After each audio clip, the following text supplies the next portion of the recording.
एक जंगल में 3 अनाथ चिड़िया रहता था। टूनी, मुन्नी और उसके बहन रेनू। तीनों बहनें अपने माता पिता द्वारा छोड़े गए एक टूटा फूटा घर में रहता था। उनका घर इतना टूटा हुआ था कि जरा सी हवा के झोंके से घर हिल जाता था। एक दिन टूनी कहता है, दीदी, जंगल में जो बारिश शुरू हो गई है उससे ये घर बह जाएगा, इसलिए ये घर टूटने से पहले यहाँ से निकलना होगा, नहीं तो हम घर के अंदर ही मर जाएंगे। हमें इस बरसात के दिन ही दूसरे आश्रय की तलाश में तुरंत बाहर निकलना पड़ेगा। टूनी की बात सुन के मुन्नी और रेनू टुनटुन थोड़ा सा सोच कर कहता है, टूनी, तूने सही कहा, हमें अपनी जान बचाने के लिए तुरंत इस घर से बाहर निकलना पड़ेगा। चल चल, सब मिलकर इस घर को छोड़कर नए आश्रय के तलाश में चलते हैं। ये कहकर तीनों बहनें बारिश में उड़ उड़ कर नए ठिकाने की तलाश करने लगे और टूनी, मुन्नी, रेनू टुनटुनी उड़ उड़ कर दूसरे जगह चला जाता है और उन्होंने अचानक एक ही जगह पर 3 पेड़ दिखाई देता है। वो पेड़ देखकर नीचे आ जाता है और 3 पेड़ दिखता है। एक पेड़ है आम का, दूसरा पेड़ है एप्पल का और तीसरा पेड़ है नाम नहीं मालूम एक मरा हुआ पेड़। ये देखकर मुन्नी कहता है, अभी तो बारिश रुक गया है और अगर आश्रय लेना हो तो इन तीनों पेड़ों का नीचे ही लेना चाहिए। सुन रेनू, तू उस एप्पल पेड़ में रहेगा और मैं इस आम के पेड़ में रहूंगा और टूनी, तो उस मरे हुए पेड़ में रहेगा, वो ही तेरे नसीब में थे। अरे वाह, तुम दोनों ने फल वाला पेड़ ले लिया और मुझे आखिर में मरे हुए सूखा पेड़ दे दिया। अच्छा ठीक है, वो दोनों पेड़ तुम ले लो, मैं तुम दोनों में से किसी एक के साथ रह जाऊंगा। इस सूखे पेड़ के नीचे रहने से तो मैं धूप में जलकर बरसात में भीग कर मर जाऊंगा। तुम में से किसी एक के पास रहने से मुझे उस सूखे पेड़ में रहना नहीं पड़ेगा। टूनी का ये बात सुनकर रेनू चिड़िया कहता है, ईश, शौक देखो इनका। मुन्नी जिस तरह से पेड़ को बांटा उसको ऐसा ही लेना पड़ेगा और मैं तुझे किसी भी हालत में मेरे पास रहने नहीं दूंगा। तू तो बहुत काला है, तुझे तो पता है बचपन से मुझे काला रंग बिल्कुल पसंद नहीं आता। खाली तू मेरा बहन है इसलिए मैं कुछ नहीं बोलता और अब जब अलग होने का मौका आ गया है तो फिर मैं तुम्हारे साथ बिल्कुल नहीं रहूंगा। रेनू सही कहा टूनी, मैं भी तुझे मेरे साथ नहीं रख सकता। इतने दिन बाद थोड़ा जिंदगी खुल के जीने का मौका मिला, उस मौके पर तेरे साथ रहकर बर्बाद नहीं कर सकता। और तू तो बहुत काले है, तेरे साथ वो सूखे पेड़ ही बहुत अच्छा लगेगा। टूनी अपनी ही बहन के मुंह से इस तरह के बातें सुनकर टूनी को बहुत दुख होता है और रोते रोते कहता है, ठीक है, मैं बदसूरत काला हूँ इसलिए तुम मुझे साथ लेने से नफरत करते हो, तो फिर मैं इस मरे हुए पेड़ में ही रह जाऊंगा। लेकिन तुम दोनों खुश रहो मेरे बहन। माता पिता मरते समय मैंने उनसे जो वादा किया था कि मैं तुम्हारे खुशी के लिए सब कुछ करूँगा।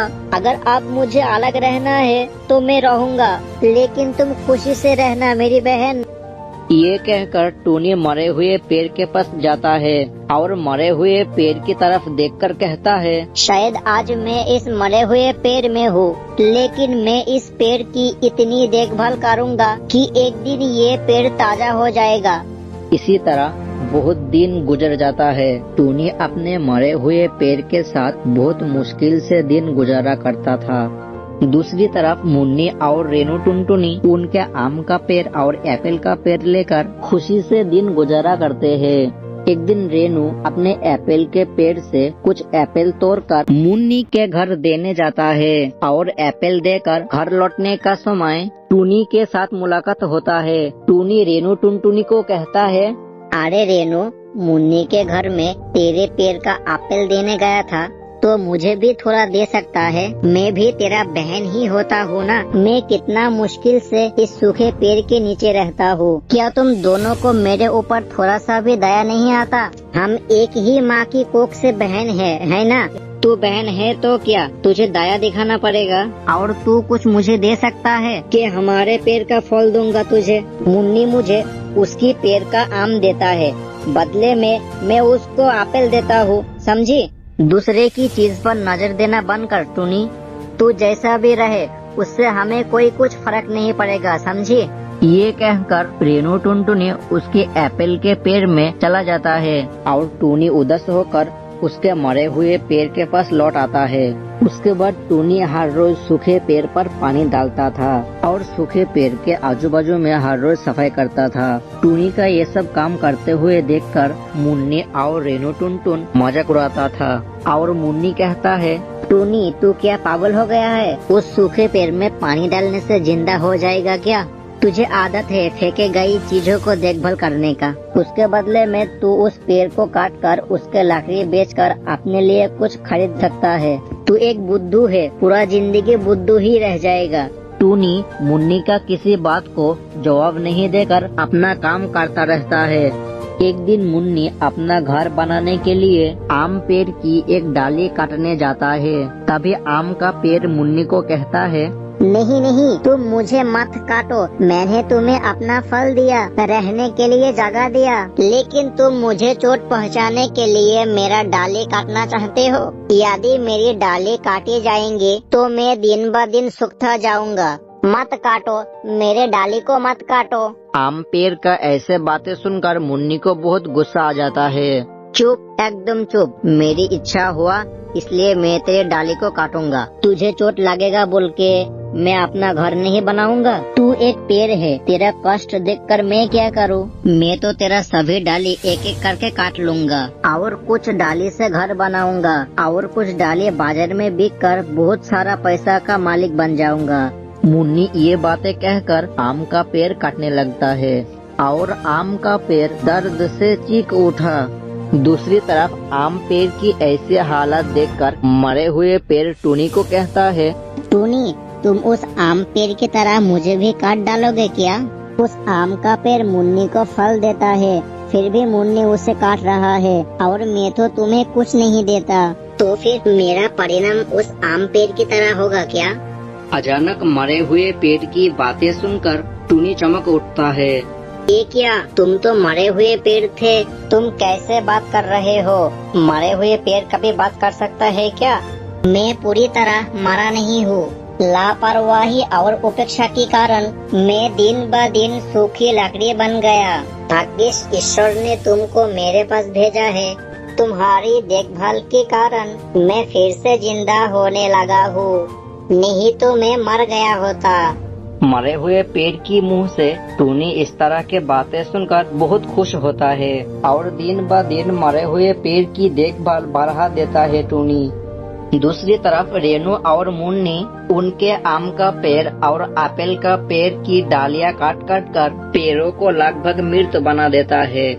एक दिन रेनू और मुन्नी टूनी के पास आकर कहता है, सुन टूनी, लकड़ी की दाम बाजार में अभी बहुत ज्यादा है। तू इस मरे हुए पेड़ को रख कर क्या करेगा? सुन, मैं तुझे एक ज्ञान देता हूँ। तू इस मरे हुए पेड़ को बाजार में जाकर बेच दे, तुझे बहुत पैसा मिलेगा। मीनू की बातें सुनकर टूनी को बहुत गुस्सा आता है और टूनी कहता है, मैं तुम्हारी तरह लालची नहीं हूँ। मेरे हिस्से के मरे हुए पेड़ के साथ मैं क्या करूँ या ना करूँ वो मेरा फैसला है। तुझे कुछ कहने की जरूरत नहीं है, तू अब जा सकता है यहाँ से। टूनी की बातें सुनकर मुन्नी और रेनू वहाँ से चला जाता है और इस तरह से बहुत दिन बीत जाता है। टूनी अचानक एक दिन सुबह उठकर देखता है मरा हुआ पेड़ जिंदा हो गया है और उस पेड़ पर ढेर सारा हीरे उगा है और टूनी ये देखकर और भी हैरान हो जाता है। ये क्या, ये कैसे संभव है? पेड़ पर कभी हीरे जहरत होता है क्या? मुझे तो यकीन नहीं हो रहा है। टूनी, मुझे देखकर हैरान होने की जरूरत नहीं है। असल में मैं एक जादुई पेड़ हूँ। लापरवाही के कारण से मैं अपने ताकत खो दिया था और तुम्हारी देखभाल के कारण मेरे पेड़ पर हीरे से ढका हुआ है और तुमने मेरी देखभाल की और मुझे चंगा किया, इसलिए तुम इन सब हीरे का मालिक हो। टूनी मरे हुए पेड़ का इस तरह से बातें सुनकर बहुत खुश होता है। दूसरी तरफ टूनी के मरे हुए पेड़ में इतना हीरे जहरत देखकर रेनू और मुन्नी हाय हाय करने लगे और मुन्नी कहता है, टूनी को कितना लापरवाही करके उस मरे हुए पेड़ को दिया था। आज टूनी के पेड़ पर हीरा उठा है और हम दोनों बहनें अपने आप दो साधारण सा पेड़ चुन लिया था। क्या मूर्ख है हम दोनों। ये कहकर मुन्ने और रेनू अपने सिर थमने लगे। दूसरी तरफ टूनी उस पेड़ का हीरे जवाहरात लेकर बहुत अमीर बन जाता है और खुशी खुशी दिन बिताता है। तो दोस्तों, आज की कहानी तुमको कैसा लगा कमेंट में बताना मत भूलना। अगर हमारी वीडियो तुम्हें अच्छा लगता है तो एक लाइक कर देना। तो आज के लिए बस इतना ही, फिर मिलेंगे दूसरी किसी वीडियो में। Bye bye.